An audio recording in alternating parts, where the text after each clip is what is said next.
This video contains news and analysis related to a recent terror attack in Kashmir. The content may include sensitive visuals and discussions that could be distressing to some viewers. Viewer discretion is advised. We strongly condemn all forms of violence and terrorism. The purpose of the content is solely to inform and create awareness based on verified reports. MDH chana mosla এখন ছোলা হোক বা বরবটি দানা, সাদা চানা হোক বা কালো, সব রান্নাই হবে অসাধারণ। MDH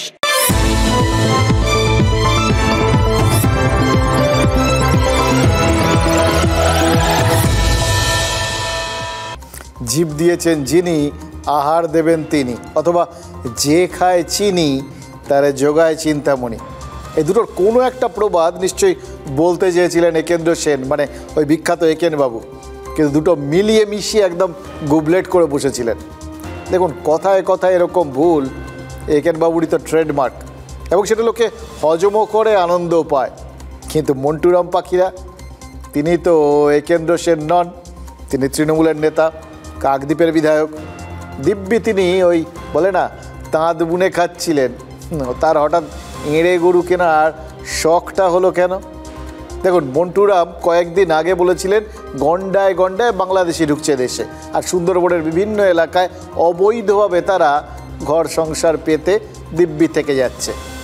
এবার এলাকার তৃণমূল বিধায়ক হিসেবে কথা বলা মানে কি?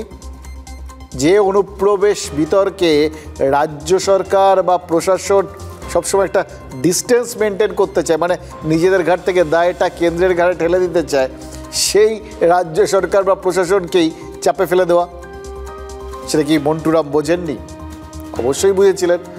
তিনি বুঝে সুঝেই ওই অনুপ্রবেশ বিতর্ক থেকে আসলে তার দল এবং তার সরকারকে বিচ্ছিন্ন করতে চেয়েছিলেন, এবং সেই জন্যই তিনি বলেছিলেন যে তার বিধানসভা এলাকায় 1006 বাংলাদেশি আছে বলে যে অভিযোগ উঠছে, তার জন্য সরকারি কর্মচারীরাই দায়ী। তাদের সঙ্গে যোগসাযোগেই নাকি এই বাংলাদেশিরা অনুপ্রবেশ করছে, তারপর অবলীলায় ভারতীয় হয়ে যাচ্ছে, আধার কার্ড, ভোটার কার্ড সব হয়ে যাচ্ছে, ভোটার তালিকায় নাম উঠে যাচ্ছে। এবার বাংলাদেশিরা এসে আমাদের রেশন, সরকারি সুযোগ সুবিধা সব কিছুতেই ভাগ বসাচ্ছে। এই সব কিছুই নাকি হচ্ছে এক শ্রেণীর অসাধু সরকারি কর্মীর দৌলতে। মানে এটাই মন্টুরাম পাখিরার গোটা বিষয়টার মূল তত্ত্ব আর কি। সোজা কথায় কার্য কারণ দুটোই নির্দিষ্ট করে দিয়েছিলেন মন্টুবাবু, যাতে বুঝতে অসুবিধে না হয়। এতে তার দল, তার বা তাদের সরকার কারোরই কোনো দায় নেই। অবৈধ ভোট যারা যেসব সরকারি কর্মচারী এটা করেছে, এটা তাদের কাজ, তাদের অন্যান্য অফিসার আধিকারিকদের কাজ খুঁজে বার করে তারা তাদের কাজটা করবে, এটা আমাদের কাজ নয়। অর্থাৎ দুষ্টু চক্র মোটা অঙ্কের টাকার বিনিময়ে প্রতিটি পরিবারকে উদ্বুদ্ধ করে, এবং এর সঙ্গে সরকারি আধিকারিকরা সম্পূর্ণ জড়িয়ে আছে, তাদেরকে ব্যবস্থা নেই। মন্টুরাম পাখিরা এই কথাগুলো কখন বলেছিলেন এবং কেন বলেছিলেন? বাংলাদেশি নিউটন দাস এপারে পড়াশুনো করতে এসে কাকদ্বীপের ভোটার তালিকায় যে নাম তুলে ফেলেছেন, এ কথাটা জানাজানি হওয়ার পরেই তো কাকদ্বীপের বিধায়ক এত বড় একটা অভিযোগ করেছিলেন। আজকে বোঝা যাচ্ছে, জানেন তো, তিনি আসলে ভগীরথ যেভাবে স্বর্গ থেকে গঙ্গাকে পথ দেখিয়ে মর্তে এনেছিলেন, কাকদ্বীপের এই বিধায়কও তো তেমনই পথ দেখিয়ে রাজ্য প্রশাসন আর রাজ্য নির্বাচন কমিশনকে কাকদ্বীপে নিয়ে যেতে সফল হয়েছেন। নিউটন দাসের নাম কি করে ভোটার তালিকায় উঠল? কারা কারা তাকে সহযোগিতা করেছিল? এই প্রশ্নগুলো ন্যাচারালি তার বক্তব্যের পরেই উঠেছিল, এবং সেটা জানতেই তো এখন পদক্ষেপ হয়েছে। রাজ্য নির্বাচন কমিশনার অর্থাৎ জাতীয় নির্বাচন কমিশনের তরফে রাজ্যে যিনি নির্বাচন পরিচালনার দায় দায়িত্ব পালন করেন, তিনি বলেছেন এই প্রশ্নগুলো তারও জানার দরকার। কত সালে নিউটন বাংলায় এসেছিলেন, কবে ভোটার তালিকায় নাম উঠেছিল নিউটনের, কোন আত্মীয়র মাধ্যমে নাম উঠল, এসব নিয়ে বিস্তারিত রিপোর্ট দিতে হবে। দিতে তো হবে, দেবেটাকে না দেবে ওই মহকুমা শাসক, এসডিও, এরকম একটা রিপোর্ট ইতিমধ্যেই কিন্তু জেলা প্রশাসনের কাছে জমা পড়েছিল, জানেন তো। সেই রিপোর্ট নির্বাচন কমিশনেও পৌঁছেছিল, কিন্তু সেই রিপোর্ট দেখে কমিশন সন্তুষ্ট হতে পারেনি। তাই দ্বিতীয়বার তদন্তের নির্দেশ পৌঁছেছে কাকদ্বীপে। জেলাশাসক গতকালই অবশ্য জানিয়ে দিয়েছেন যে বিষয়টা একদম হালকাভাবে নেওয়া হচ্ছে না। ওই নিউটনের কাকদ্বীপ সূত্রে কে বা কারা জড়িত সেটা পুঙ্খানুপুঙ্খভাবে জানার চেষ্টা হচ্ছে। নিউটন দাস বাংলাদেশি, কিন্তু ভারতীয় ভোটার কার্ড আছে। ভোটও দিয়েছেন নিউটন। দেশ ওপারে ভোট এপারে, এহেন কেলেঙ্কারি সামনে আসতেই নড়ে চড়ে বসেছে দক্ষিণ 24 পরগনা জেলা প্রশাসন। নিউটনকে নিয়ে রিপোর্ট তৈরি করে মুখ্য নির্বাচনী আধিকারিকের কাছে পাঠানোর প্রস্তুতি চলছে। আমরা শুনেছিলাম আমরা কি চিঠি পাবো, চিঠি পাইনি। আমরা রিপোর্ট রেডি করছি নিউটনের উপরে। সেই রিপোর্ট আমরা সিইও অফিসকে দেবো। আমাদের কাছে শুধু নিউটনের আপাতত চাওয়া হয়েছে, আমরা সেই রিপোর্টটা দেবো। কজনকে নিয়ে রিপোর্ট তৈরি করবে জেলা প্রশাসন? কাকদ্বীপের বিধায়ক মন্টুরাম পাখিরা নিজেই অভিযোগ জানিয়েছেন, বিধানসভায় হঠাৎই 6000-এর বেশি ভোটার বেড়েছে। অধিকাংশই কি বাংলাদেশি? সন্দেহ বাড়িয়ে দিচ্ছে কাকদ্বীপের একাধিক জায়গায় তৈরি হওয়া নতুন নতুন কলোনি, বলা ভালো বাংলাদেশি কলোনি। কাকদ্বীপের পূর্ব স্টিমার ঘাট এলাকা, এখন যেখানে মাটি দেখা যাচ্ছে সেখানে আগে খাল ছিল, নয়তো নদীর চড়া। এখন বাংলাদেশিদের আস্তানা। অভিযোগ, শাসক দলের নেতাদের কয়েক হাজার টাকা গুঁজে দিলেই হলো, সঙ্গে সঙ্গে সরকারি জমিতে ঘর বানানোর অনুমতি। বাংলাদেশ থেকে কেউ নদী পেরিয়ে কুলতলি হয়ে কাকদ্বীপে এসেছেন, কেউ বসিরহাট থেকে ট্রেনে কাকদ্বীপে। মাছ ধরে সংসার চালান কৃষ্ণপদ হালদার। বাড়ির থেকে এমনি রাগারাগি করে চলে আসছিলাম একা একা। আসলে ওই বসিরহাট এসে খেয়া পরে চলে আসছি। আর এবারে এই যে বাসে উঠেছি, শিয়ালদা এসে কল্যাণী গেছি। এখন কাকদ্বীপে যতটা সহজে এপারে এসেছেন, ততটা সহজেই ভোটার কার্ড, আধার কার্ডের মালিক হয়েছেন কৃষ্ণপদ। আমি ওখানে দীর্ঘদিন থাকার পরে ওই মাসিমা থেকে আমার ওখানে করে দিয়েছিল। আধার কার্ডটা এখানে এসে করেছে, আমাদের বিয়ের পরে আধার কার্ডটা হয়েছে, ভোটার কার্ড আমার ওখানে করে দিয়েছে। তবে কলোনির সবার ভোটার কার্ড আছে এমন নয়। আমরা ডকুমেন্টস দেখাতে পারবো না, যেন ইন্ডিয়াতে যখন আমার বাবা মা যখন এসছে, এবার আমার এমনকি আমার জন্ম সার্টিফিকেট আমি বলতে পারবো না। আমি তো ছোট, আমি তো জানি না আর এর বিষয়ে। এবার যদি আমাদেরকে যদি বলে যে না তোমার ডকুমেন্টস নেই, তুমি চলে যেতে হবে, তাহলে চলে যেতে হবে। তাই তো আমার কিছু করার নেই আর, কেন সরকারের সঙ্গে তো আমি কিছু করতে পারবো না। কথায় অসহায়তা, কিন্তু বেআইনিভাবে থাকার সাহসটা কে জোগাচ্ছে? অভিযোগের আঙুল তৃণমূলের দিকে। আধার কার্ড, প্যান কার্ড বা ভোটার কার্ড এখন আপনি যদি একটা বুথ সভাপতির সঙ্গে ঘোরেন, দিনের দিন আপনি পেয়ে যাবেন। টাকা তো দেওয়ার গল্প আছেই সেক্ষেত্রে। শরণার্থী তো রয়েছেই, প্লাস হয়তো দেখা যায় সেখানে কিছু জেহাদিরাও পর্যন্ত আমাদের এখানে ঢুকে অবস্থান করছে, আমরা জানতেই পারছি না। যারা আমাদের শাসক দলে রয়েছে, যারা পয়সার বিনিময়ে আজকে ভোটার কার্ড করে দিচ্ছে, তাদের দেখছে না যে আদতে এরা কারা। বিএসএফ এবং বিডিও, কেন্দ্রীয় সরকারি বাহিনী এবং রাজ্য সরকারি অফিস, দুদিকেই অভিযোগের আঙুল তৃণমূলের। একটা থাকে কেন্দ্রীয় পুলিশ, কেন্দ্রীয় জওয়ানরা থাকে। বিডিও অফিসটা কাজ আমরা চালাই। বিডিও অফিস, এসডিও অফিস, এগুলো থেকে তো ভোটার কার্ড হয়। কাকদ্বীপের বিধায়ক মন্টুরাম পাখিরাও দুষ্টচক্র এবং সরকারি আধিকারিকদের নিশানা করেছিলেন। দুষ্টচক্রে কারা কারা, জেলা প্রশাসন খুঁজে দেখবে এবার। দেখুন, কেউ বলতেই পারেন তদন্ত তো কতই হয়, সব রিপোর্ট কি সামনে আসে? এই যে বাংলাদেশি জঙ্গি গোষ্ঠী আনসারুল্লাহ বাংলা টিম, তাদের সদস্য শাদ রাডি মুর্শিদাবাদের 2টো কেন্দ্রের ভোটার তালিকায় নাম তুলেছিল। সবাই জেনে গেছেন দিনে। কেরাল থেকে অসম পুলিশের হাতে শাদ গ্রেপ্তার হওয়ার পর এই তথ্যগুলো জানা গেছিল হরিহরপাড়া আর জঙ্গিপুর 2টো জায়গায় ভোটার লিস্টে তার নাম রয়েছে।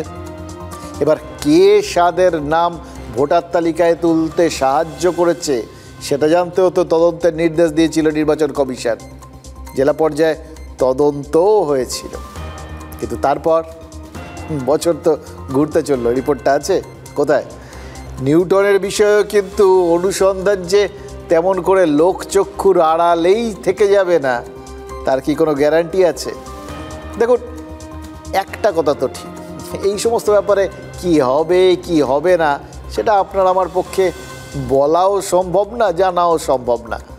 তবে এইটুকুনি বলতে পারি, এই অনুপ্রবেশ বিষয়টাকে হালকাভাবে আর নেওয়া যাচ্ছে না, কারণ পর ঘটে চলা কয়েকটা ঘটনাগুলোকে 1, 2, 3 করে পরপর সাজিয়ে নিন, দেখবেন অদ্ভুত একটা যোগসূত্র পাওয়া যাচ্ছে, একটা সরল রেখায় সবগুলো যেন চলছে, একটার সঙ্গে আরেকটার যেন কানেকশান আছে।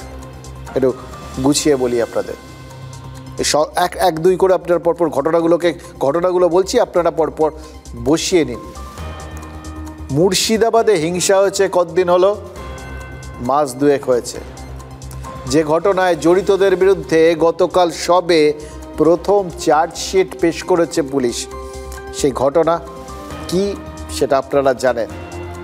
সেই ঘটনার রেশ কাটতে না কাটতে এবার দক্ষিণ 24 পরগনায় রবীন্দ্রনগরে ওই একইভাবে তো পরিকল্পিত হিংসার অভিযোগ উঠল। একটা দোকান দেওয়াকে কেন্দ্র করে গোলমাল হলো, সেখান থেকে সংঘর্ষ হলো, রবীন্দ্রনগর উত্তপ্ত, দোকানপাট ভাঙচুর, ইটপাটকেল, রাস্তায় আগুন জ্বলল। সেই সব কিছুই হলো যে ঘটনাগুলো মুর্শিদাবাদেও ঘটেছিল। আরও একটা জিনিস, যে জিনিসটা মুর্শিদাবাদ আর রবীন্দ্রনগরের ক্ষেত্রে কমন ফ্যাক্টর এবং যে জিনিসটা সব থেকে বেশি নজর টানছে আমাদের, আপনারাও খেয়াল করে দেখুন, এই দুটো জায়গাতেই কমন ফ্যাক্টর হলো পুলিশের আক্রান্ত হওয়া। দুটো জায়গাতেই পুলিশ আক্রান্ত হয়েছে, পুলিশকে লক্ষ্য করে হামলা হয়েছে। আজ রবীন্দ্রনগরে যখন পরিস্থিতি উত্তপ্ত, তখন পুলিশ কর্মীদের লক্ষ্য করে এলো পাথারি হামলা হয়েছে, পুলিশ কর্মীরা আহত হয়েছেন, যাদের মধ্যে মহিলা পুলিশ কর্মীও রয়েছে। অদ্ভুত জিনিস দেখলাম জানেন তো, এই যুদ্ধক্ষেত্রে যেরকম হয় না, একটা পক্ষ যদি দেখে আর পারছে না, হেরে যাচ্ছে, কোণঠাসা, তখন তারা সাদা পতাকা হাতে সন্ধির বার্তা পাঠায়। ঠিক সেই ছবিটা দেখা গেছে রবীন্দ্রনগরে। হাতে সাদা রুমাল নিয়ে পুলিশকে নাড়তে দেখেছি আমরা। তারপরেও পুলিশকে লক্ষ্য করে আক্রমণ হলো কেন? কারা করলো?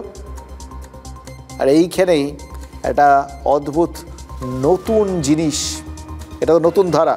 সাম্প্রতিককালে যতগুলো জায়গায় এভাবে আমরা দেখছি বারবার পুলিশ আক্রান্ত হচ্ছে, এবং পুলিশ আক্রান্ত হওয়াটাই যখন কমন ফ্যাক্টর সাম্প্রতিককালে, তখন তো অন্য একটা ঘটনা ঘটে যাচ্ছে, মানে মনে পড়ে যাচ্ছে আর কি। এই ধরনের ঘটনা তো গত বছর জুলাই আগস্ট মাসে বাংলাদেশে দেখেছি আমরা, মনে আছে আপনাদের? সেখানে আন্দোলনকারীদের হাতে পুলিশ মার খেয়েছে। ইনফ্যাক্ট আন্দোলনকারীদের প্রাথমিক টার্গেটই ছিল হাসিনা সরকারের পুলিশ। দিকে দিকে পুলিশ আক্রান্ত হয়েছে, পুলিশকে মেরে ব্রিজ থেকে ঝুলিয়ে দেওয়া হয়েছে। সেই একই কায়দা কি এপারেও চলে এলো? এই যে এত অনুপ্রবেশ ঘটছে, ওপার থেকে প্রচুর বাংলাদেশি এপাশে ঢুকে পড়ছে, এই অনুপ্রবেশকারীদের সঙ্গে সঙ্গে কি বাংলাদেশের ওই পুলিশ পেটানোর সংস্কৃতিটা এপারে আমদানি হয়ে গেল? সেই জন্যই কি এপারে ঘন ঘন পুলিশ সাম্প্রতিককালে আক্রান্ত হচ্ছে? দেখুন, পুলিশের চার্জশিটে স্থানীয়দেরই নাম রয়েছে, মুর্শিদাবাদে তো সেটাই আমরা দেখেছি। তবু এটা আপনাদের নিশ্চয়ই মনে আছে যে মুর্শিদাবাদের ওই হিংসাতে বহিরাগতদের জড়িত থাকার অভিযোগ উঠেছিল। এই দক্ষিণ 24 পরগনার রবীন্দ্রনগর, যেখানে এই সদ্য আজ পুলিশ আক্রান্ত হয়েছে, গণ্ডগোল হয়েছে, সেখানে এখনও বহিরাগত মদতের অভিযোগ ওঠেনি। মানে পরবর্তী ক্ষেত্রে উঠবে না তার কোনো গ্যারান্টি আছে?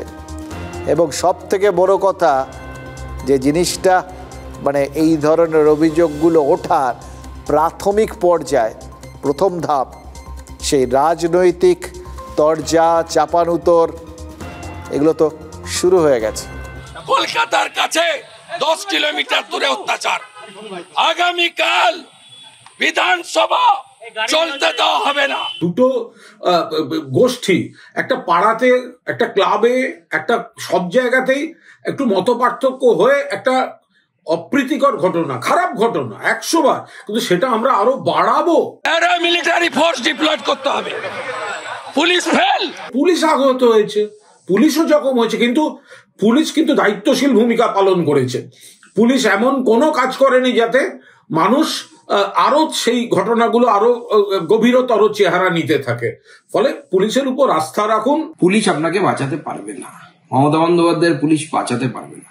পুলিশকে পর্যন্ত ছাড়েনি, পুলিশ কিন্তু একটা লাঠিচার্জ করায়নি, একটা গুলি চালায়নি। দুটো গুলি চালালে দুটো লাশ পড়লে পালিয়ে যেত। মেটিয়া বুরুজ থেকে হাজার হাজার লোক তারা গিয়ে সেখানে দাঙ্গা হাঙ্গামা করেছে। দেখুন, এরা কে কি বললেন সেগুলো নিয়ে আলোচনা না করাই ভালো। কেন সেটা আপনারাও বুঝতে পারছেন, আমরাও বুঝতে পারছি। আমার শুধু ওই একটা জায়গা নিয়ে দুটো কথা বলতে ইচ্ছে করছে। কুণাল ঘোষ বললেন না, দুটো পাড়ার মধ্যে গন্ডগোল হয়েই থাকে। ঠিক, পাড়ায় পাড়ায় গন্ডগোল তো হয়েই থাকে, কিন্তু পাড়ায় পাড়ায় গন্ডগোল মানেই যদি সেটা এমন জায়গায় চলে যায় যেখানে পুলিশ আক্রান্ত হচ্ছে, পুলিশ আহত হচ্ছে, তাহলে তো সেটা বড় চিন্তার বিষয়। সেটাকে তখন আর ওই ছোট্ট পাড়ায় পাড়ায় লেগে যাওয়া ঘটনা বলে হালকাভাবে নেওয়া যায়? দেখুন, হাইকোর্টের নির্দেশে 31শে জুলাই পর্যন্ত মুর্শিদাবাদে কেন্দ্রীয় বাহিনী রয়েছে। মুর্শিদাবাদের মতো এই রবীন্দ্রনগরেও তো ওই কেন্দ্রীয় বাহিনী মোতায়েনের দাবি তুলেছেন শুভেন্দু অধিকারী। সেই দাবি তোলার একটা প্রেক্ষাপট তার মানে তিনি পেয়েছেন। তৃণমূলের বিরুদ্ধে তোষণের রাজনীতির অভিযোগও তো ফের তুলতে শুরু করেছেন তিনি। আর পাল্টা তৃণমূল বিজেপির বিরুদ্ধে সাম্প্রদায়িক উস্কানির অভিযোগ তুলছে। মানে রাজনীতি তার চেনা ছকে খেলছে। সাম্প্রতিককালে রাজনীতিকদের যে ভূমিকা দেখেছি, যে যার মতো করে ধর্মীয় রাজনীতি করে চলেছে, তার সঙ্গে এটার কোনো ব্যতিক্রম নেই। ঠিক যেরকম বললাম, ওই বাংলাদেশে পুলিশকে আক্রমণের মতো এখানেও যে পুলিশ আক্রান্ত হচ্ছে, এই দুটোর মধ্যেও কোনো ফারাক তো খুঁজে পাওয়া যাচ্ছে না। পুলিশই তো আক্রান্ত। কেন, কী কারণে রবীন্দ্রনগর উত্তপ্ত, তা তো জানা দরকার। তার তদন্ত নিশ্চয়ই পুলিশ করবে। আজ সন্ধ্যেতেই রবীন্দ্রনগরে পৌঁছে গেছিলেন কলকাতার পুলিশ কমিশনার মনোজ বার্মা। তাই রাজ্য পুলিশের পাশাপাশি কলকাতা পুলিশও এলাকায় শান্তি ফেরানোর কাজে নেমেছে, তদন্ত শুরু করেছে। কারণ যে জায়গায় গণ্ডগোল হয়েছে সেটা একদম বর্ডার। এক পাশে ডায়মন্ড পুলিশ জেলা, আরেক পাশে কলকাতা পুলিশের নিয়ন্ত্রণাধীন এলাকা। এবার দুই পুলিশের সীমানায় এ ধরনের গণ্ডগোলের পেছনে ওই সীমান্তের ওপারের যোগসাজশ কি আছে, এটা তো দেখার দরকার। মানে অনুপ্রবেশের কোনো ভূমিকা আছে কি না, সেই প্রশ্নটা যদি কেউ এড়িয়ে যেতে না পারেন, তাহলে তাকে মনে করিয়ে দিতে চাই, এই মুহূর্তে দুনিয়ার সব থেকে বড় সমস্যা, ইস্যু, মাথা ব্যথার কারণ সেটা এটাই, এই অনুপ্রবেশ। এই অনুপ্রবেশের কারণেই তো ডোনাল্ড ট্রাম্প পর্যন্ত লেজে গোবরে হচ্ছেন। আর এই অনুপ্রবেশের কারণেই নিউটন দাসের মতো মামুলি বাংলাদেশির সমান ট্রিটমেন্ট পাচ্ছেন বাংলাদেশের মুখ্য উপদেষ্টা মোহাম্মদ ইউনূস। নিউটনের মতোই অনুপ্রবেশকারী একটা তকমা এই ইউনূসের গায়ে লেগে যাচ্ছে। তাহলে দুজনে কি একই শাড়িতে চলে এসছেন? কিভাবে বলবো সে কথা, কারণ এই কথা বলতে হবেই আজকে। আর সেগুলো আপনাদের সামনে তুলে ধরার জন্য ওই বললাম, এইগুলোই আজকের দিনের বক্তব্য, যে কথাগুলো আজ না বললেই নয়।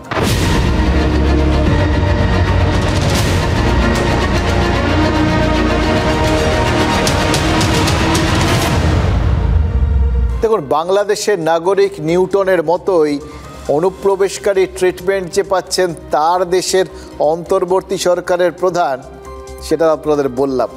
কোথায় পেলেন, কোথায় তাকে অনুপ্রবেশকারী হিসেবে ট্রিট করা হলো? তার দেশে নয়, যথারীতি বিদেশে, লন্ডনে। মোহাম্মদ ইউনূস লন্ডনে গেছেন, যেতেই পারেন।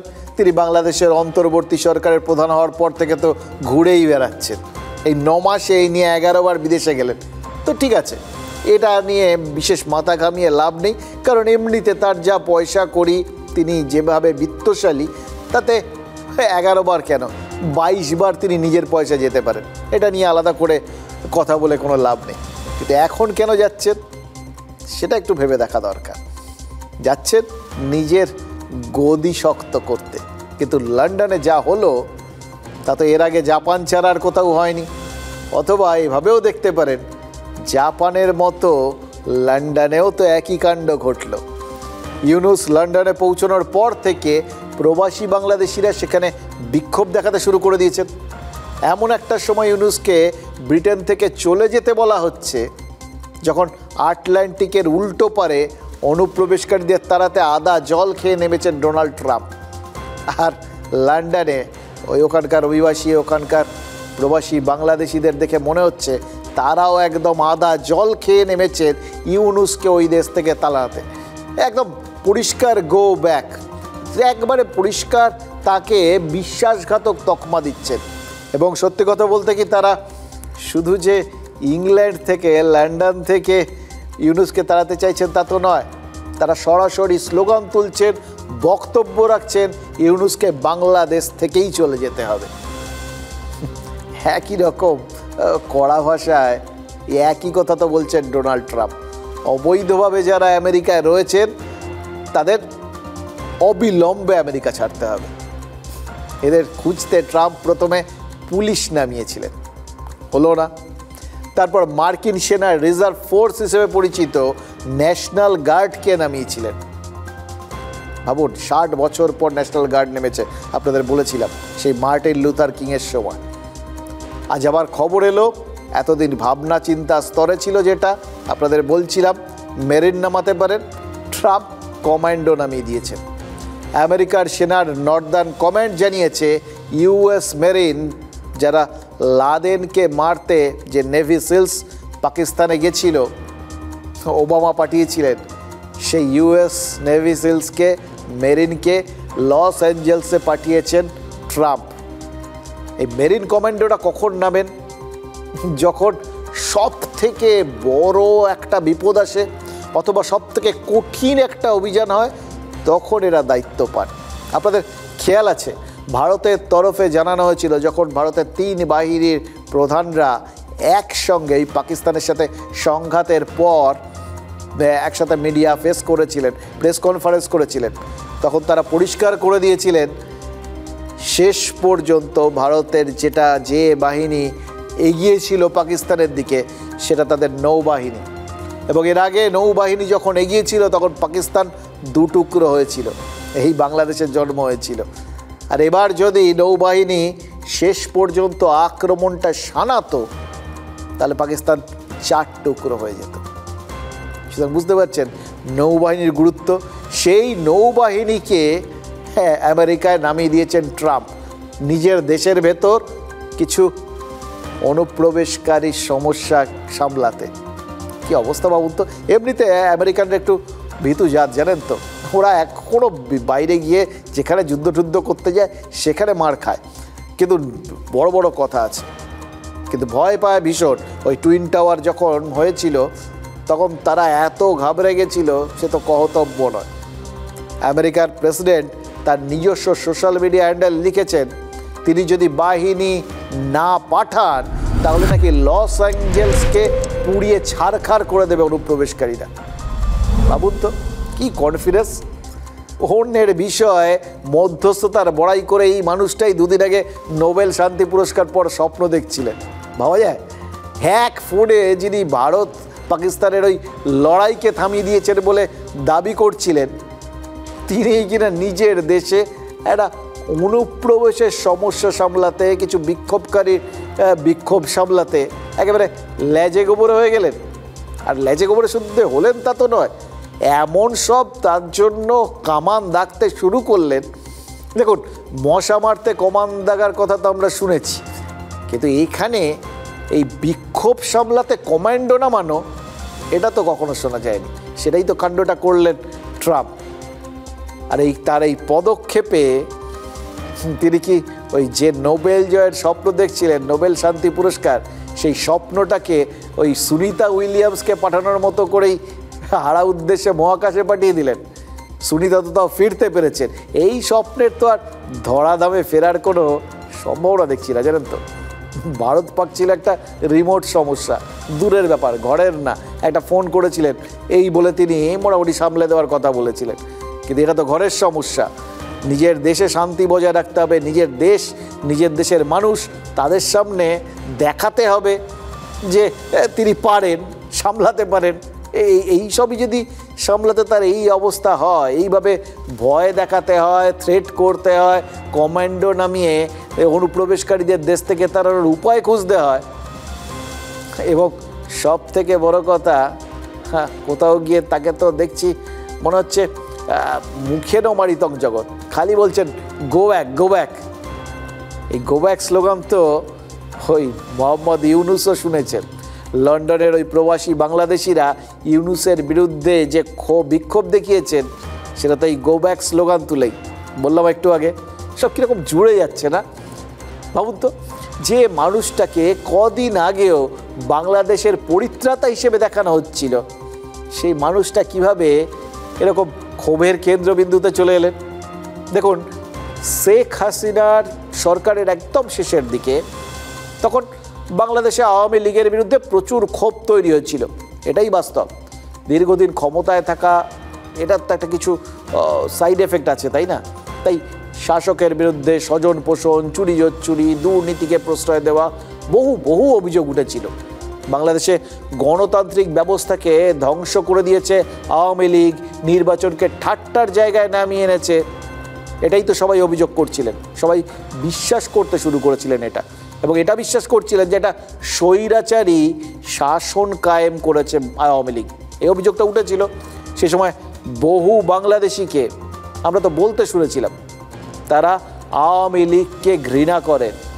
কিন্তু এখন মোহাম্মদ ইউনুস আর তার অন্তর্বর্তী সরকারকে, মানে ওই আওয়ামী লীগকে সরিয়ে যাদের তারা এনেছিলেন, তারা 9 মাস শাসন করেছেন, আর তাদের দেখে সেই বাংলাদেশিদের অনেকেই এখন বলছেন এর থেকে নাকি হাসিনার আমলই ভালো ছিল।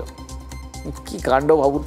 একটা কথা বোধহয় ইউনুস ভেবে দেখতে পারেন, শেখ হাসিনা আর আওয়ামী লীগকে নিয়ে দেশের মানুষের যে মানসিকতা, তাকে নেগেটিভ থেকে এই যে আস্তে আস্তে পজিটিভের দিকে নিয়ে যাচ্ছেন, সেটা কি তিনি কি তার জন্য দায়ী? সোজা কথায়, ট্রাম্পের মতো তিনিও কি নিজের পায়ে নিজেই কুরুল মারছেন? কার হাতে নিরাপদ মনে করেন? আমার কাছে শেখ হাসিনাই নিরাপদ মনে হয়। লুটপাটও হয়েছে, কিন্তু দেশের উন্নয়ন হয়েছে।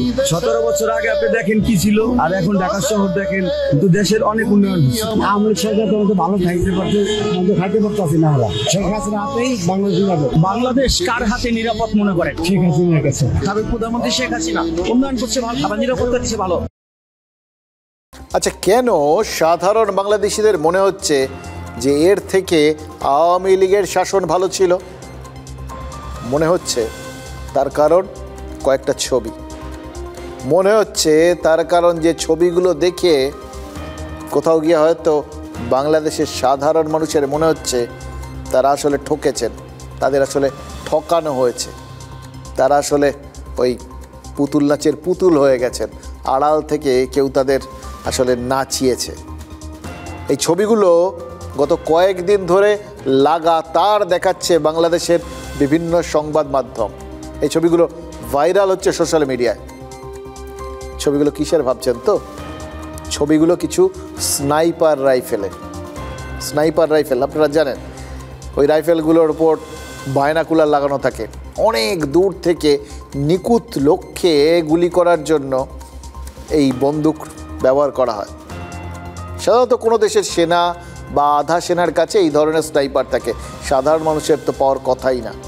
কোথাও কোনো নেতা বা ভিভিআইপি কোথাও যদি যায়, তার আশেপাশে দেখবেন বিভিন্ন উঁচু বাড়ির ওপর, মানে বিভিন্ন স্ট্র্যাটেজিক লোকেশানে, কৌশলগত লোকেশানে ওই স্নাইপার হাতে নিরাপত্তা রক্ষীরা মোতায়েন থাকেন, চারপাশে দেখতে থাকেন, এবং সামান্য সন্দেহজনক কিছু দেখলে যাতে তারা সঙ্গে সঙ্গে ব্যবস্থা নিতে পারে, যাতে যে কোনো পরিস্থিতিতে দূর থেকে হামলাকারীদের চিহ্নিত করে প্রয়োজনে গুলি করে তাদের নিকেশ করতে পারে। এর উল্টোটাও তো হয়। কোনো জায়গায় বহু দূর থেকে কোনো ভিভিআইপি বা নেতাকে বা কোনো বিশেষ ব্যক্তিকে খুন করার জন্য তো এই স্নাইপার ব্যবহার করে সুপারি কিলাররা। কিন্তু বাংলাদেশে যে সমস্ত স্নাইপার রাইফেল উদ্ধার হচ্ছে, সেগুলো এর মধ্যে কোন উদ্দেশ্যে ব্যবহার হচ্ছিল সেটা অবশ্য আপাতত পরিষ্কার নয়। কিন্তু বাংলাদেশিরা কি অভিযোগ করছেন জানেন? ওই জুলাই আগস্ট মাসে যারা শেখ হাসিনার সরকারের বিরুদ্ধে আন্দোলন করেছিলেন তারাই নাকি চোরাগোপ্তা হামলার জন্য এই ধরনের অত্যাধুনিক রাইফেল ব্যবহার করেছিলেন। কিছু কিছু ভিডিও ওই সোশ্যাল মিডিয়ায় ঘুরে বেড়াচ্ছে, যাতে দেখা যাচ্ছে আন্দোলনকারীরা স্নাইপারের হাত বদল করছে, এমনকি মহিলাদের হাত দিয়ে ওই স্নাইপার রাইফেল পুলিশের নজর এড়িয়ে কোনো গোপন জায়গায় পাঠানো হচ্ছে। এই সমস্ত সব ছবি ভিডিও এগুলো সব ভাইরাল হয়েছে। এবার দেখুন, এগুলো যদি সত্যি হয় তাহলে তো দুটো প্রশ্ন উঠবেই। এক, কারা এই স্নাইপার ব্যবহার করছিল, কে তাদের এই স্নাইপার দিয়েছে, এবং দুই, কি উদ্দেশ্যে ব্যবহার করছিল। তাহলে কি সত্যি সত্যি এই আন্দোলনকারীদের মধ্যে যারা পুলিশের গুলিতে মারা গেছেন বলে গত বছর অভিযোগ উঠেছিল, তাদের কাউকে কাউকে এই স্নাইপারধারীরাই খুন করেছিল? মানে আন্দোলনকারীদের একটা অংশই খুন করিয়েছিল? দেখুন, বিষয়টা এখনও কিন্তু পরিষ্কার নয়। ধোঁয়াশা তো তখনই কাটবে যখন ওই নিহত আন্দোলনকারীদের মৃত্যু কী ধরনের বুলেটে হয়েছে সেটা নিশ্চিত হবে। ইতিমধ্যেই তো মীর মুগ্ধের মতো আন্দোলনকারীর মৃত্যু আমেরিকার তৈরি বুলেটের কারণে হয়েছিল বলে অভিযোগ উঠেছে, যে বুলেট আমেরিকার সেনা ব্যবহার করে। তখন থেকেই তো সন্দেহটা আরও দৃঢ় হয়েছে। কিন্তু যাদের কয়েক মাস আগেই, মানে ওই ঘটনার পরেই শেষকৃত্য হয়েছে, তাদের ফের ময়নাতদন্ত যদি করে দেখতে হয় কী ধরনের গুলি তারা খেয়েছিলেন, তাহলে তো কবর থেকে দেহ তুলতে হবে। আর ইন্টারেস্টিং বিষয় কি জানেন, হাসিনা বিরোধী আন্দোলনের অন্যতম নেতা, বর্তমানে ইউনুস ঘনিষ্ঠদের হাতে তৈরি ওই বাংলাদেশের জাতীয় নাগরিক পার্টির অন্যতম কর্তা সার্জিস আলম এ ব্যাপারে হুঁশিয়ারি দিয়ে বসে আছেন। সার্জিস পরিষ্কার বলে দিয়েছেন, পুলিশ যদি একটাও দেহ ওই কবর থেকে তোলে, দ্বিতীয়বার ময়নাতদন্ত করাতে চায়, তাহলে ফল ভালো হবে না। কেন? যখন অভিযোগ উঠেছে হাসিনার পুলিশের গুলিতে আন্দোলনকারীদের মৃত্যু হয়নি, যখন অভিযোগ উঠেছে যে এই আন্দোলনকারীদের মধ্যে লুকিয়ে থাকা গুপ্ত হত্যাকারীরা বা চক্রান্তকারীরা তাদের বন্ধুদের খুন করেছেন, তখন সত্যিটা কেন জানতে চাইছেন না সার্জিস? কেন তিনি তদন্তে বাধা দিচ্ছেন? দুধ আর জল যদি আলাদা হয়ে যায় তাহলে তার কিসের অসুবিধে? দেখুন, তাদের এই ভূমিকাটাই কি সাধারণ বাংলাদেশিদের মধ্যে ইউনুস আর ইউনুসের ওই ঘনিষ্ঠদের সম্পর্কে সন্দেহের বাতাবরণ তৈরি করে দিচ্ছে। আর কোথাও গিয়ে তাদের মনে হচ্ছে তারা ঠকেছেন, তাদের ঠকানো হয়েছে। কেউ নাচিয়েছে, তারা নেচেছেন। এবং সোজা বাংলায় এই বিষয়গুলো যখন মনের মধ্যে আসে, তখন আলটিমেটলি একটাই তো ভাবনা মনের মধ্যে দানা বাঁধে, তাহলে কি আমরা ভুল করলাম? এই ভাবনাটাই কি আওয়ামী লীগের প্রতি দুর্বলতা বাড়াচ্ছে? দেখুন, যাই হোক না কেন, এটা তো পরিষ্কার, বাংলাদেশে যদি সত্যি চক্রান্ত করে এত বড় একটা আন্দোলন হয়ে থাকে, যদি সত্যিই কিছু মানুষকে খুন করে তাদের দেহের বিনিময়ে সরকার ফেলে দেওয়ার মতো ষড়যন্ত্র হয়, সবথেকে বড় কথা দেশের মানুষের আবেগ এবং প্রতিবাদকে যদি সত্যিই কেউ আড়াল থেকে রিমোটের মাধ্যমে পরিচালনা করে থাকেন নিজের স্বার্থসিদ্ধির জন্য, তাহলে তো তার দেশের মানুষের জন্য চরম হতাশা, চরম অপমানের ব্যাপার। আর পাশাপাশি সেটা আমাদের জন্যও খুব বড় একটা দুশ্চিন্তার কারণ। কারণ বাংলাদেশ থেকে প্রচুর অনুপ্রবেশকারী ভারতে ঢুকছে বা ঢুকেছে, এটা তো আমরা জানি। তারা এখানে এসে সাধারণ মানুষের মধ্যে যে মিশে গেছে, ওই ভাষাগত, খাদ্যাভ্যাসগত বা ওই দেখার ক্ষেত্রে যে সিমিলারিটি একই, তো এই সুবিধাটা কাজে লাগিয়ে তারা তো এখানকার জনসংখ্যার সাথে মিশে গেছে। আর তারপর এখানে তো ওই কিছু মানুষজন রয়েছেন যারা টাকার বিনিময়ে দেশকে বিক্রি করে দিতে দুবার ভাবছেন না, ফলে তারা অনায়াসে পরিচয়পত্র তৈরি করে ফেলছেন। এখানে দিব্যি ভোটার তালিকায় নাম তুলে ফেলছেন ওই নিউটনের মতো। এই যে বাংলাদেশি চেন এখানে তৈরি হয়ে গেছে, তাদেরও যে এই একই উদ্দেশ্যে এপারেও ব্যবহার করার কোনো পরিকল্পনা নেই। সেটা আর কেউ গ্যারান্টি দিয়ে বলতে পারবে? দেখুন, পাকিস্তান থেকে যে জঙ্গিরা ঢুকেছিল তারাই তো পেহেলগাঁওতে ২৬ জনকে খুন করেছিল। যে পাকিস্তানকে টেররিস্তান বলেছেন আমাদের বিদেশ মন্ত্রী। This is not a conflict between two states per se. This is actually a response to the threat and to the practice of terrorism. So I would urge you to make it, don't think of it as India-Pakistan, think of it as India-Terroristan. দেখুন, পাকিস্তান লাগাতার এটা প্রচার করতে চেষ্টা করেছিল তারা আক্রান্ত, তারা কিচ্ছু করেনি। ভারত ভেতরে ঢুকে ঢুকে তাদের মেরেছে, তারা নিরাপরাধ। আর সেটাকে নিয়ে তারা একটা সহানুভূতির বাতাবরণ তৈরি করতে গেছিল, সেটাকে কাজে লাগিয়ে একদিকে ধার চাইছিল আর আরেকদিকে ওই আমেরিকার কাছে গিয়ে অস্ত্রশস্ত্র চাইছিল। ঠিক সেই জায়গাতেই তো আঘাত করেছেন আমাদের বিদেশ মন্ত্রী, স্পষ্ট ওই প্রসঙ্গটাই উড়িয়ে দিয়েছেন যে ভারত আর পাকিস্তানের মধ্যে তো কিছু হয়নি। কার কার মধ্যে হয়েছে? ভারত আর টেররিস্তানের মধ্যে।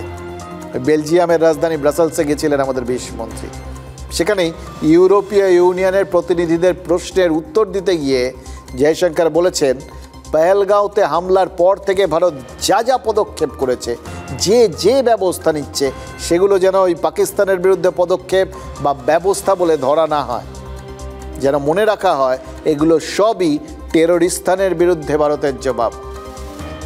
তাহলে কি দাঁড়ালো?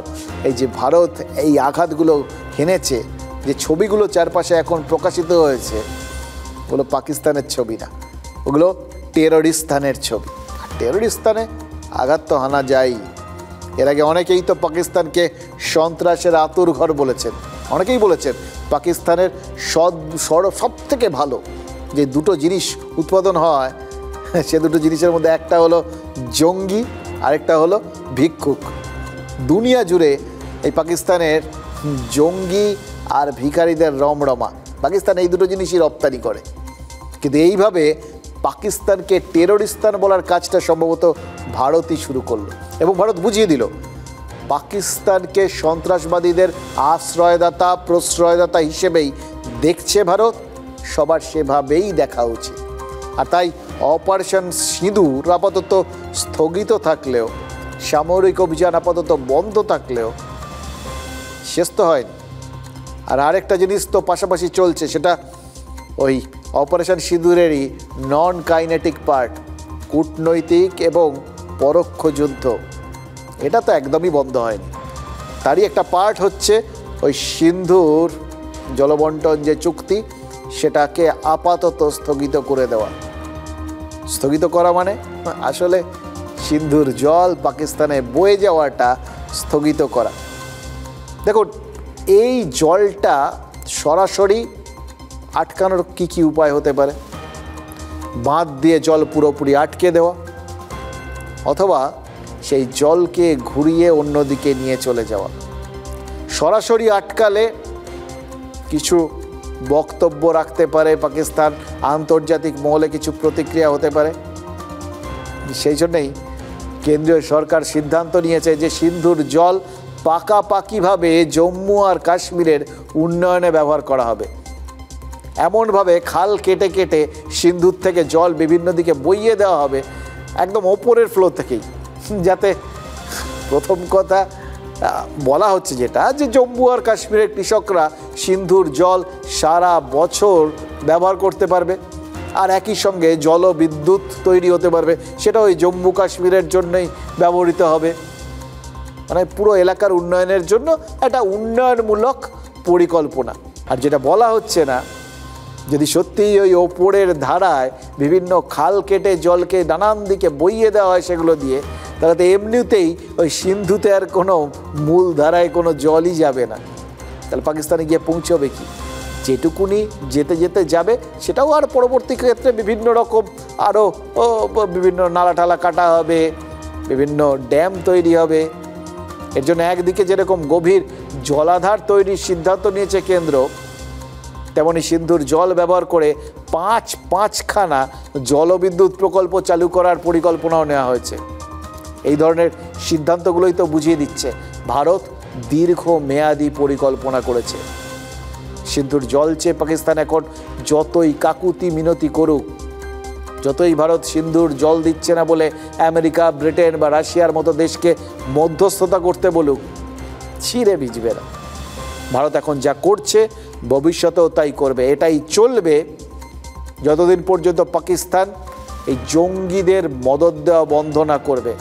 যতদিন পর্যন্ত পাকিস্তান টেররিস্তান থাকবে, পাকিস্তানের দিকে সিন্ধুর এক ফোঁটা জলও গড়াতে দেবে না ভারত।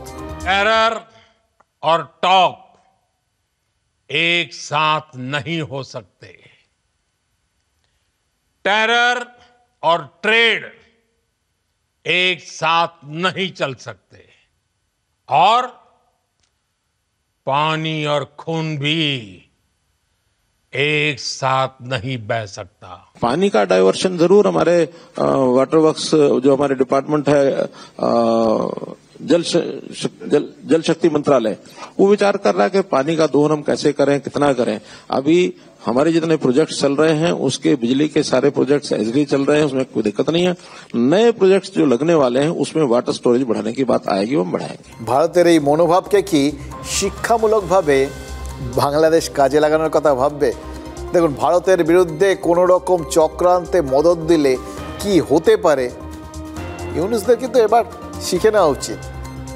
শিখবেন এই গ্যারান্টি তো দেওয়া যাচ্ছে না, কারণ এই মুহূর্তে বাংলাদেশের অন্তর্বর্তীকালীন এই সরকারের তো একটাই উদ্দেশ্য, একটাই লক্ষ্য, সেটা হলো যেন তেন প্রকারেণ ক্ষমতা ধরে রাখা বা ক্ষমতায় টিকে থাকা।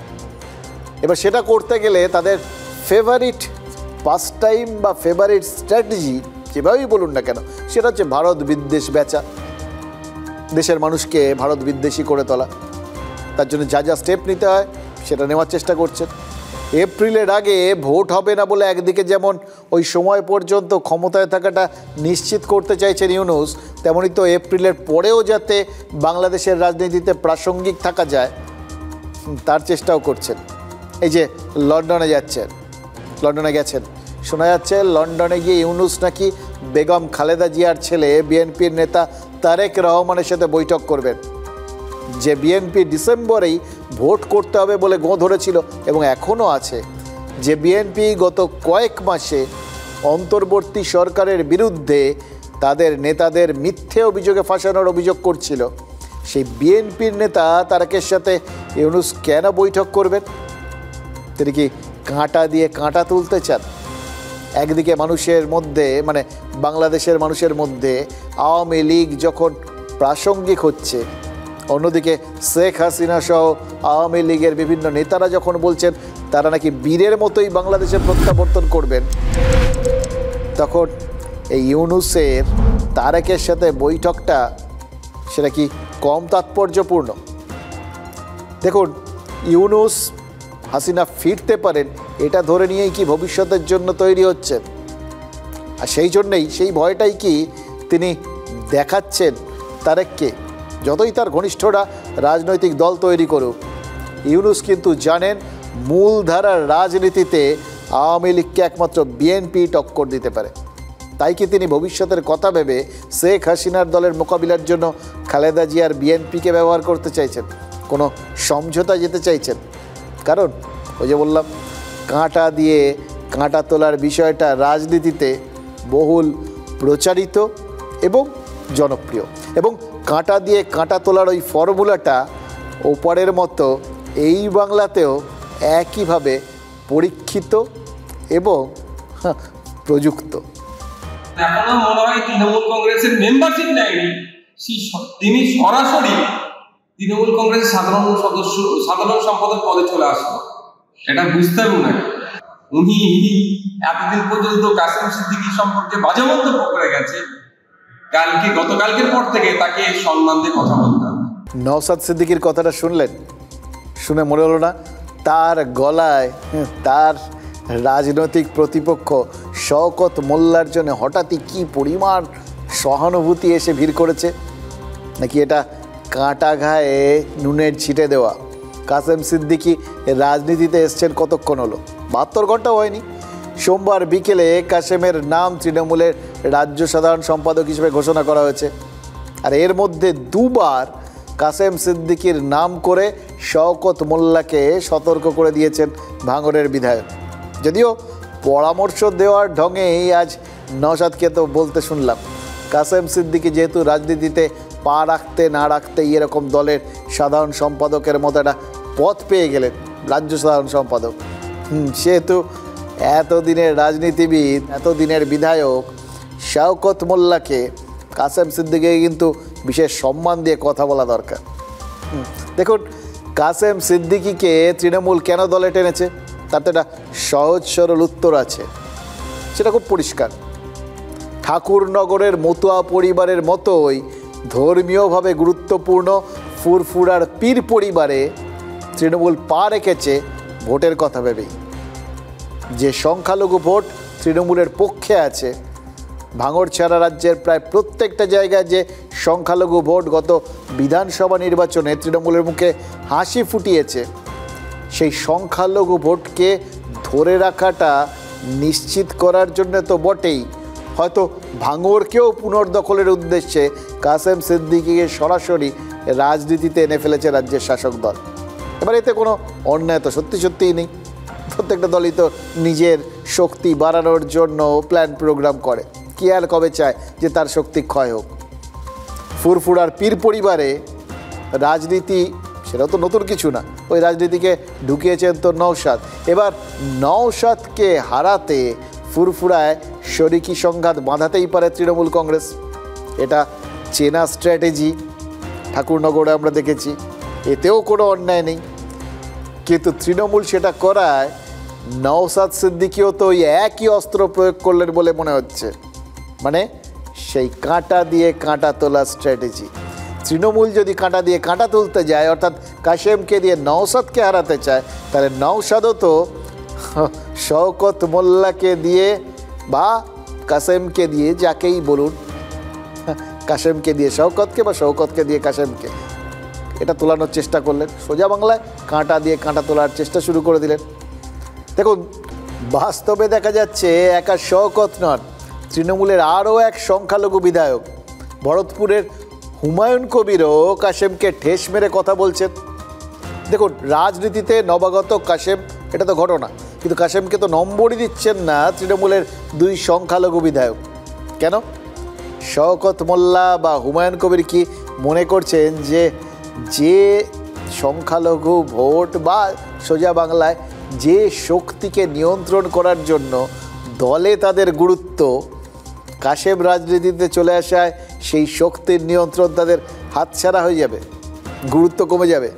সোজা কথায় সংখ্যালঘু মহলে পীর পরিবারের কাশেম তাদের তুলনায় বেশি মর্যাদা, বেশি গুরুত্ব পাবেন, এটা ধরে নিয়েই কি কাশেমকে গুরুত্বহীন প্রমাণ করার চেষ্টা হচ্ছে?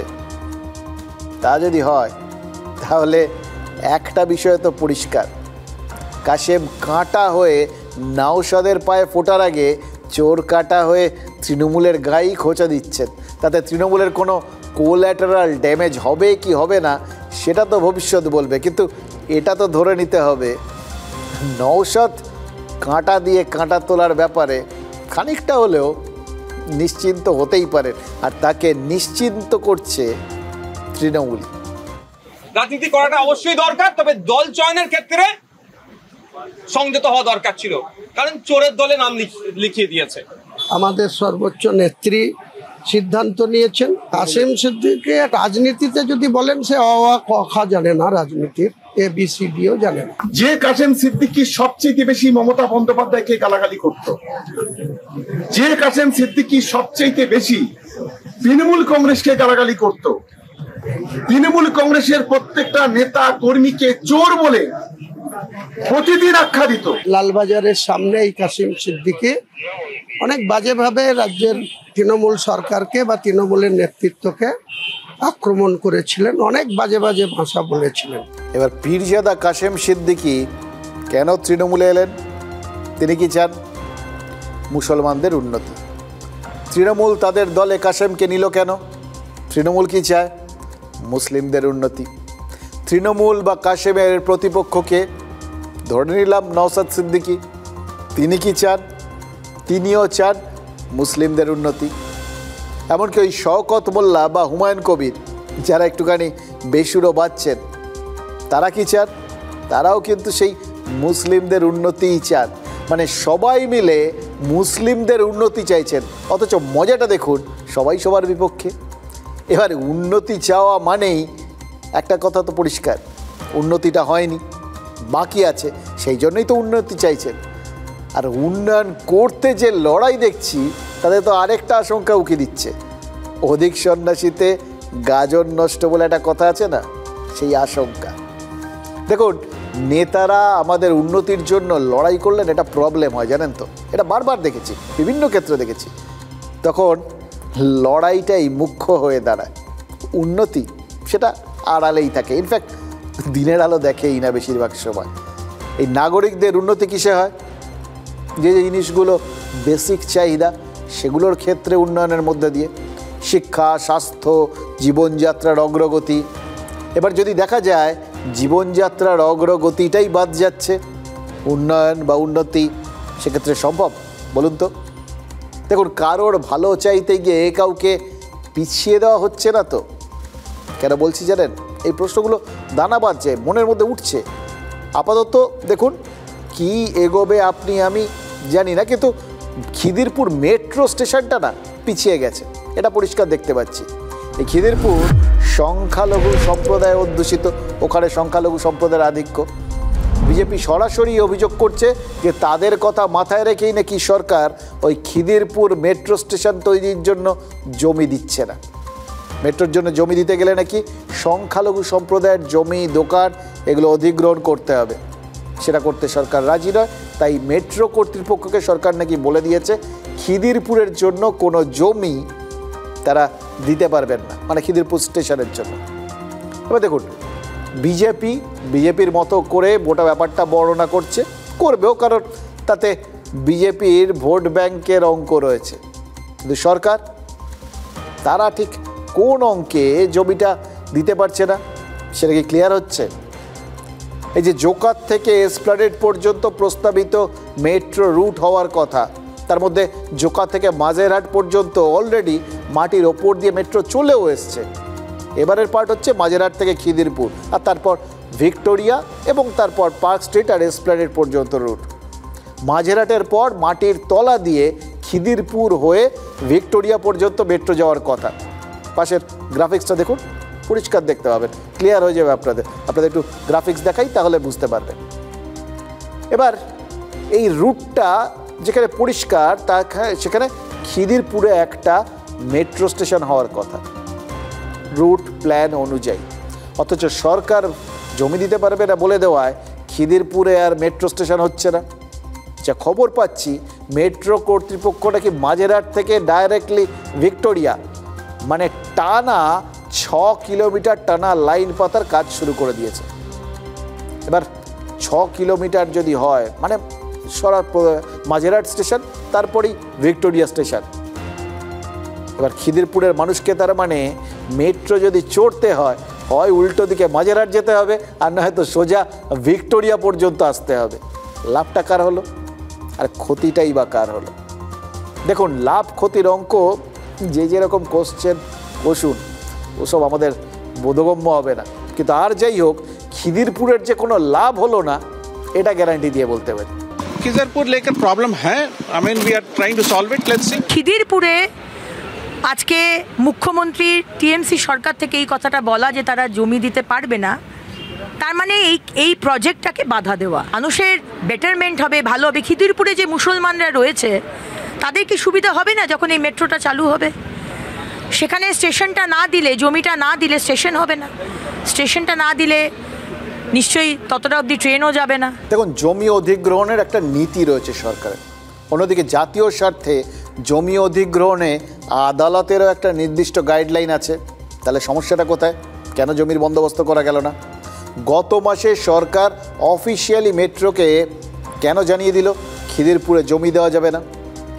জানা যাচ্ছে যে কেন যাবে না জমি দেওয়া সেটা স্পষ্ট করে বলা হয়নি, যাবে না এটুকুনি বলে দেওয়া হয়েছে। এবার ধরে নিলাম রাজ্য সরকার জোর করে জমি নেওয়ার বিপক্ষে, তাহলে পরের প্রশ্নটা হলো, রাজ্য সরকার কি জমি অধিগ্রহণের জন্য সত্যিই চেষ্টা করেছিল? সদিচ্ছা কি ছিল? গতকালই তো আপনাদের দেখিয়েছিলাম যে নদিয়ার সীমান্তে কাঁটাতার দেওয়ার জন্য জমি অধিগ্রহণের জটিলতা ছিল, সেই নদিয়াতেই লোকে যেচে যেচে জমি দিতে চাইছে।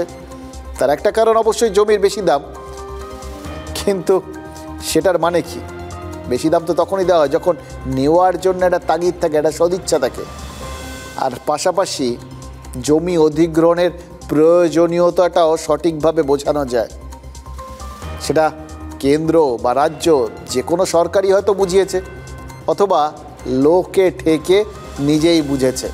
এই খিদিরপুর মেট্রো স্টেশনের জমি অধিগ্রহণে কতটা সদিচ্ছা দেখানো হয়েছিল সেটা একটু ভেবে দেখুন। খিদিরপুর মেট্রো স্টেশন হলে খিদিরপুরবাসীর কী কী সুবিধা হতো সেটা তো সেখানকার নাগরিকরা বিচার করবেন। নিশ্চয়ই তারা সরকারকে তাদের বিরোধিতার কথা বলেছিলেন, নাকি তাদের বলারও দরকার হয়নি? সরকারই মনে করেছেন তাদের অসুবিধা হবে বা তারা বিরোধিতা করবেন, তাই সরকার জমি দেয়নি। যে কোনো একটা হতে পারে, হয় যাচাই করে জেনেছে তাদের আপত্তি আছে, অথবা ধরে নিয়েছে তাদের আপত্তি আছে, কিন্তু জমিটা যে দিচ্ছে না এটা তো মোদ্দা কথা। খিদিরপুরে মেট্রো স্টেশন না হওয়ায় কি কি ক্ষতি হলো সেটা কি বোঝানোর দায়িত্ব ছিল না সরকারের? এইটা হচ্ছে প্রশ্ন। দেখুন, সরকারের বোঝানোর দায় এটা বাস্তব, আর বোঝার দায়িত্ব সেটা আমাদের, এটাও বাস্তব। কারণ আর্থিকভাবে লাভ হোক বা ক্ষতি, আলটিমেটলি সেটা আপনার আমার ট্যাক্সের টাকাতেই হচ্ছে। এই খিদিরপুরে জমি নেওয়া যাবে না এটা কবে জানিয়েছে সরকার? গত মাসে। অথচ প্রস্তাবিত রুটের সার্ভে হয়েছে কবে? বছর খানেক আগে। প্ল্যান কখন? তারও আগে। তখন সরকার সবুজ সংকেত দিয়েছিল, তাই জন্যেই তো মেট্রো কর্তৃপক্ষ সার্ভে করেছিল। এবার সার্ভের পরে প্রাথমিক কাজ এগোচ্ছিল। চলতি মাসেই তামিলনাড়ুর থেকে একটা 90 মিটার দীর্ঘ এবং 650 টন ওজনের দুটো টানেল বোরিং মেশিন নিয়ে আসা হয়েছে। খিদিরপুরের সেন্ট টমাস চার্চের পাশ থেকে মাটির তলায় সুড়ঙ্গ তৈরির কথা এই মেশিন দিয়ে। আর তার আগেই আচমকা স্টেশন না হওয়ার কথা জানানো হলো। এতে কাজটা যেমন মুখ থুবড়ে পড়লো, তেমনই অন্তত 14 গুণ খরচ বেড়ে যাওয়ার সম্ভাবনা তৈরি হলো। এটা মেট্রো সূত্রেই জানা যাচ্ছে। দেখুন, এই স্টেশন না হয় একদিকে যেরকম খরচ বাড়ছে, খিদিরপুরবাসীর ভোগান্তি বাড়ছে, আর একটা আশঙ্কাও তো বাড়ছে। আশঙ্কাটা নিরাপত্তার। সাধারণত একটা স্টেশন থেকে আরেকটা স্টেশনের একটা সর্বোচ্চ দূরত্ব থাকে। বাজেরহাট থেকে ভিক্টোরিয়া পর্যন্ত ওই খিদিরপুর হয়ে যেতে একটা 6 কিলোমিটার বিরাট বড় স্ট্রেচ। তো এই বড় স্ট্রেচটা যদি মাঝখানে খিদিরপুর স্টেশনটা না থাকে তাহলে একটানা হয়ে যাবে। মানে সরাসরি মাঝেরহাট থেকে ওই ভিক্টোরিয়া অবধি 6 কিলোমিটার মাটির তলায়। সেখানে একটা বড় সময় আপৎকালীন পরিস্থিতিতে যাত্রীদের সুরক্ষার একটা বিষয় বেড়ে যাবে। মাঝখানে একটা স্টেশন থাকলে একটা অল্প দূরে স্টেশন, কোনো কারণে যদি যাত্রীদের বার করতে হতো তাহলে তার একটা রাস্তা থাকে। কিন্তু এখন এত বড় রাস্তা যখন মাঝখানে কোনো স্টেশন নেই, তাহলে মেট্রো কর্তৃপক্ষকে শ্যাফট তৈরি করতে হবে। শ্যাফট হলো 2 স্টেশনের মাঝে আরেকটা টানেল করে ট্রেন সহ যাত্রীদের সুরক্ষার পরিকাঠামো। আরও কয়েকশো কোটি টাকা খরচ, আবারও প্ল্যান স্যাংশন করানো, আবারও রেলের সবুজ সংকেতের অপেক্ষা, আবারও ফান্ড আসার অপেক্ষা। বুঝতে পারছেন ব্যাপারটা? 18 মাসে বছর ছিল, এবার সেটা 36 মাস হবে। ক্ষতিটা খিদিরপুরবাসীর, আর লাভটা ওটা কি শুধুই রাজনীতির? প্রকল্প এইভাবেই কলকাতার প্রথম, গোটা দেশের প্রথম মেট্রো যখন হয়েছে, সেন্ট্রাল এভিনিউ দিয়ে হয়েছে, তখন তো পুরো রাস্তা বন্ধ করে হয়েছে। শ্যামাপ্রসাদ মুখার্জি রোড পুরো রাস্তা বন্ধ করে দিয়ে হয়েছে। বিকল্প ব্যবস্থা করাই ছিল। শুধু খিদিরপুরের লোকজন নয়, বেহালা, জোকা থেকে দক্ষিণ শহরতলির লোকেরা এবং কলকাতার মানুষকে নামতে হবে। সরকার শুধু এটা প্রতিরোধ করতে হবে, সরকারকে বাধ্য করতে হবে খিদিরপুরে মেট্রো রেল স্টেশন করতে হবে। রেলও শর্টকাট করে রাজ্য সরকার জায়গা দিচ্ছে না বলে করতে পারে না। টেকনিক্যালিও ফিজিবল হবে না, ফাইন্যান্সিয়ালি ভায়াবল হবে না, কারণ ওখান থেকে লক্ষ লক্ষ প্যাসেঞ্জার বেনিফিটেড হবে। আর আসলে মমতা ব্যানার্জি চাইছেন যাতে ওই অটো শুধু চলে, আধুনিক যান যাতে না চলে। মমতা বন্দ্যোপাধ্যায় রেলমন্ত্রী থাকাকালীন উজাড় করে রাজ্যকে নতুন ট্রেন, নতুন লাইন, যোগাযোগ, কারখানা, মেট্রো সম্প্রসারণ সমস্ত কাজ করেছেন। এবার কিছু কিছু ক্ষেত্রে হয় কি, জনবহুল জায়গা দিয়ে যদি যেতে হয় তাহলে সেখানে নানা কারণে জমি তৈরি হয়, কোথাও একটা মামলা হয়ে আছে, হয়তো কোথাও শরিকি গণ্ডগোল মামলা চলছে, মানে এই ধরনের কিছু কিছু সমস্যা থাকে। এইবারে বুঝলাম আসলে খিদিরপুরে জমি অধিগ্রহণের সমস্যাটা যে ঠিক কী সেটা তো না সরকার না মেট্রো কারোর তরফেই ক্লিয়ার করে বলা হয়নি। আমরা যা দেখছিলাম, যা বুঝছি সেইটাই আপনাদের সাথে শেয়ার করছিলাম, কিন্তু শাসক মুখপাত্র কুণাল ঘোষ পরিষ্কার করে দিলেন। পরিষ্কার কি করলেন না, মানে জাস্ট একটা হিন্টস দিলেন আর কি। সমস্যাটা মামলা মোকদ্দমার হতে পারে, মানে মানে হয়েছে এমন কোনো খবর নিশ্চিতভাবে নেই। তাহলে কি মামলা হতে পারে, যেমনটা জায়েন্ট সিংয়ের বাড়ি ভাঙার ক্ষেত্রে হয়েছিল? কাল আপনাদের দেখিয়েছিলাম না, বাড়ি ভাঙার আদালতের নির্দেশের পরেও কোনো এক মামলাকারী বাড়িটা নিজের বলে আদালতে চলে গেছিল, ফলে বাড়ি ভাঙাটা পিছিয়েই যাচ্ছিল। জায়েন্টের অট্টালিকা যে মামলাকারীর, সেটা কামারহাটি পুরসভা খতিয়ে দেখবে এটাই বলেছিল আদালত। আর তারপরেই আজ পুরসভা জানিয়ে দিল আগামী 13 জুন মানে পরশু বাড়িটা অবশেষে ভাঙা হবে। মানে মামলা মোকদ্দমা করে রোখার চেষ্টা হয়েছিল, কিন্তু শেষমেশ বাড়ি ভাঙাটা রোখা গেল না। এই মামলা জিনিসটা না, আমি একটা জিনিস বুঝলাম জানেন তো, সে চাকরি হোক বা এই বাড়ি ভাঙা বা এই মেট্রো রেল, বাংলার ক্ষেত্রে এটা হচ্ছে একদম স্পিড ব্রেকার। কখন যে তৈরি হয়ে যাবে, আমাদের রাস্তাগুলোর মতো যেরকম যেখানে সেখানে এরকম স্পিড ব্রেকার আছে, এই মামলার স্পিড ব্রেকারও যে কোথায় কোথায় তৈরি হয়ে যাবে তার কোনো গ্যারান্টি দেওয়া যায় না। কিন্তু ওই শুনলেন তো বক্তব্যটা মাথায় রাখুন। অনেক কিছু পেতে গেলে মাঝে মধ্যে কিছু জিনিস ছাড়তে হয়, ইগনোর করতে হয়। সুতরাং ওই সেই 3 ইডিয়টসের মতো ওই কথাটা বলাটা অভ্যেস করুন, ইগনোর কার।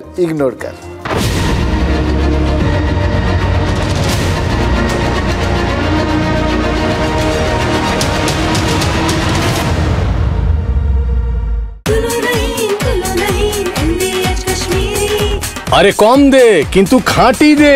MDH কাশ্মীরি লাল লঙ্কার গুঁড়ো।